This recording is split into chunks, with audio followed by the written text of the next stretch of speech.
Hi everyone. Today we are going to look at GraphQL input unions and how we can use them in Hot Chocolate.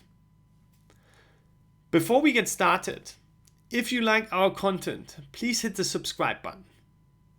And with that, let's dive right into it. So last GraphQL workgroup meeting, the RFC for OneOf input objects hit the draft stage. And that means that more implementations out there will pick up this RFC and start implementing it and providing more feedback. The RFC is now just one stage away from being accepted. So that is the right moment in time to have a look at OneOf input objects. So if you want to know how we arrived at OneOf input objects as a solution for input polymorphism in GraphQL, you can head to the GraphQL working group repository where the input union RFC document is. And this document goes really into what do we want to solve here with input polymorphism, and also looks at how other technologies have approached the problem of input polymorphism, and even goes into concrete specification approaches toward this problem. But enough of that. Let's just dive into what OneOf input objects are. For quite a while, the GraphQL community solved the problem of input polymorphism with the tagged union pattern. The tagged union pattern essentially was represented by an input object where each of the fields represented one case in our union. Only one field was allowed to being set and have a value. So the OneOf input object essentially formalizes this and allows us to validate a OneOf input object before even executing the GraphQL query. And that brings a lot of benefits now to the GraphQL schema, since we no longer have to write runtime validation logic for our tagged union.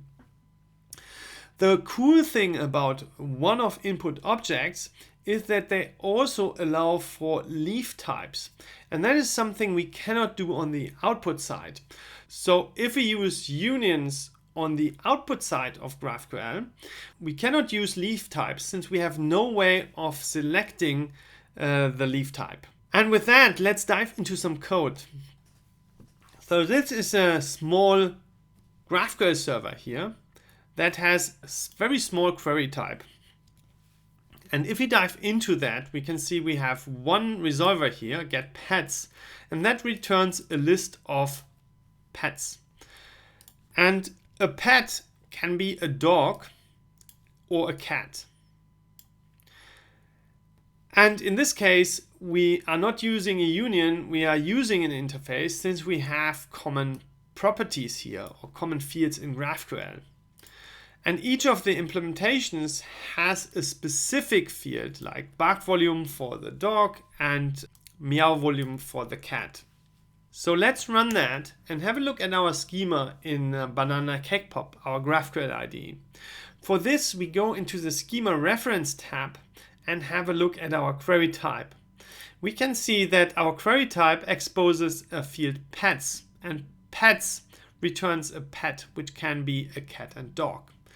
That we already saw from the C# types, but now we looked at it from the GraphQL perspective. Okay, let's head back to the operations tab and try to write a simple query. We call the query getPets, and we dive into our pets field here, and we can see that we can use the name and nickname to query for data here. And we also have the type name. Let's first select the type name to see which item is of which object here. And next we take just the name and run the query. We can see that we have a dog called Cheech and we have a cat called Chong. So how do we get to the specific values of these types? So how do we get the specific fields of dog? This is done with unions or interfaces by using something called a fragment. In this case, we will use an inline fragment. And we are going to get the mirror volume of the cat. Okay, we run that and we get the specific field in the case of when it's a cat. With that, let's go back to our GraphQL server and build in a new mutation to register the pet. In this case, we want to pass into our mutation pet input.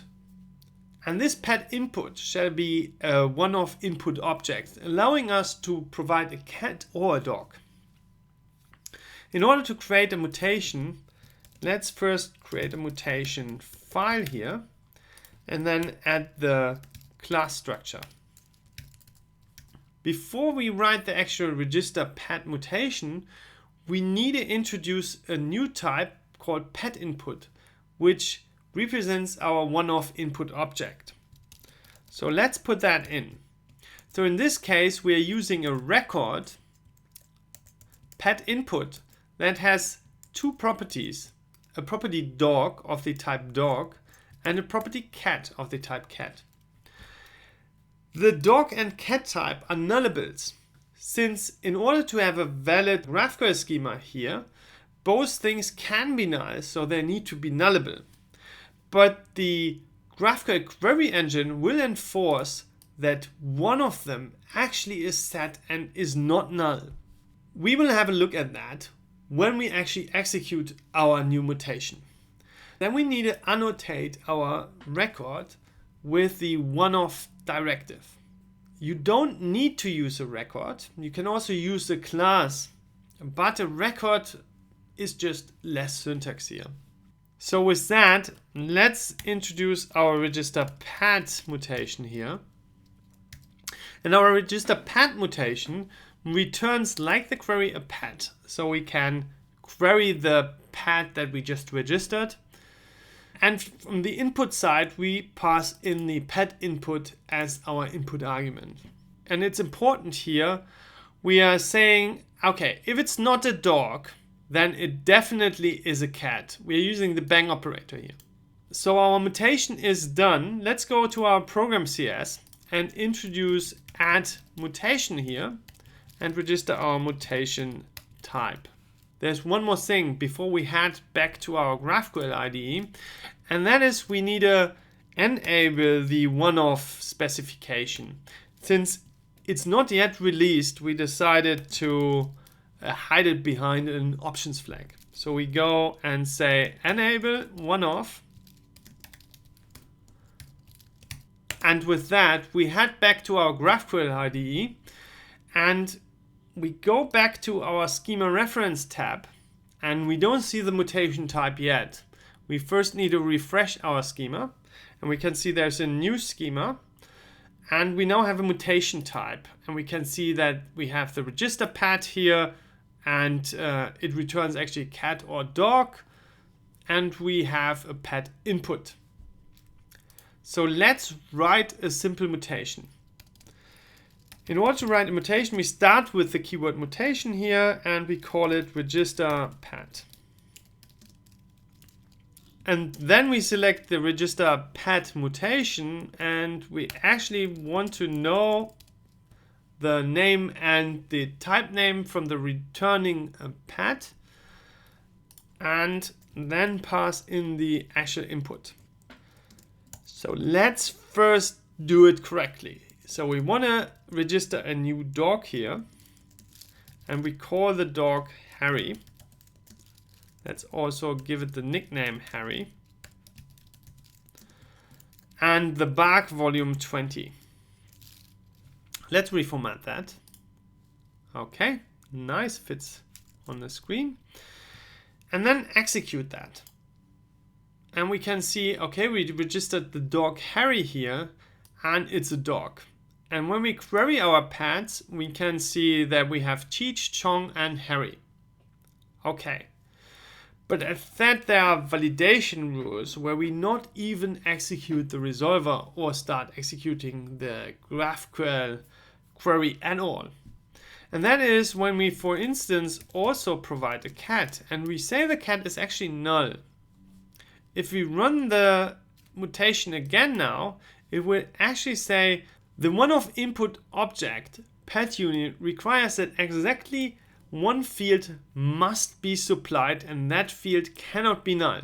So the validation engine actually helps us now and tells us that we did something wrong. And we get also the spec reference here and could look up the spec rule behind this validation.